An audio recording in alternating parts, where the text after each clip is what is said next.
Welcome to Green Jean's Kitchen. Today we're going to talk to you about how to take your fruits and vegetables and clean them with this fruit and vegetable wash that is very unique in the market today. Your fruits and vegetables will be cleaner, crispier, and tastier than you've ever experienced before. Here's the tools I need to wash my fruits and vegetables. I have a small bowl for washing things like strawberries and raspberries. This is my large bowl. This contains about a gallon of water. I use this for washing leafy products, especially things like lettuce. Tastes good. So, with that said, what I would do is, small bowl, this takes about 1 pump. This bowl would take 2 pumps, okay? I poured my water out, so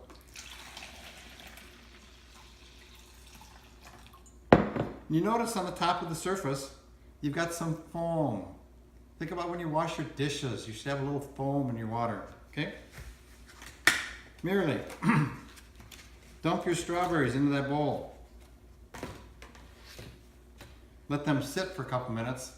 One of the important things is to make sure that all the surfaces are wet and get exposed to the cleaning product itself.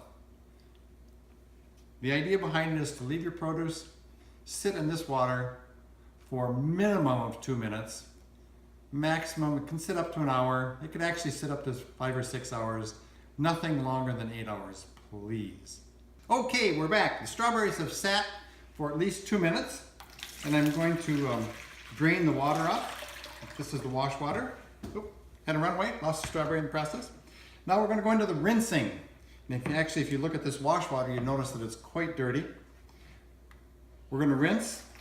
In rinse, I just pour the wash water, the rinse water over the top of the strawberries. You don't have to let it sit, just make sure that they're adequately covered. Dump it out. And your strawberries are good to go. I put it back in the container.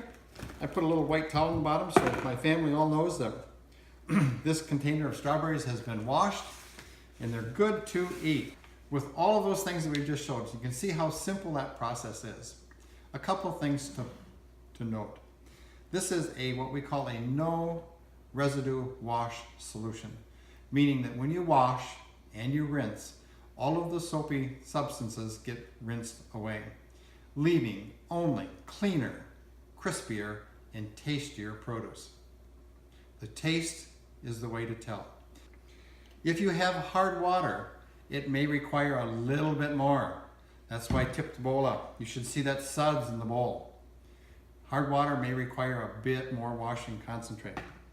If you're interested in finding more information out about the fruit and vegetable wash, go to fruitandveggiewash.com. There's every piece of information that you could find in this fruit and vegetable wash. Check out my other videos on my YouTube channel. Follow me on Facebook. I would appreciate it tremendously. Thanks much for watching.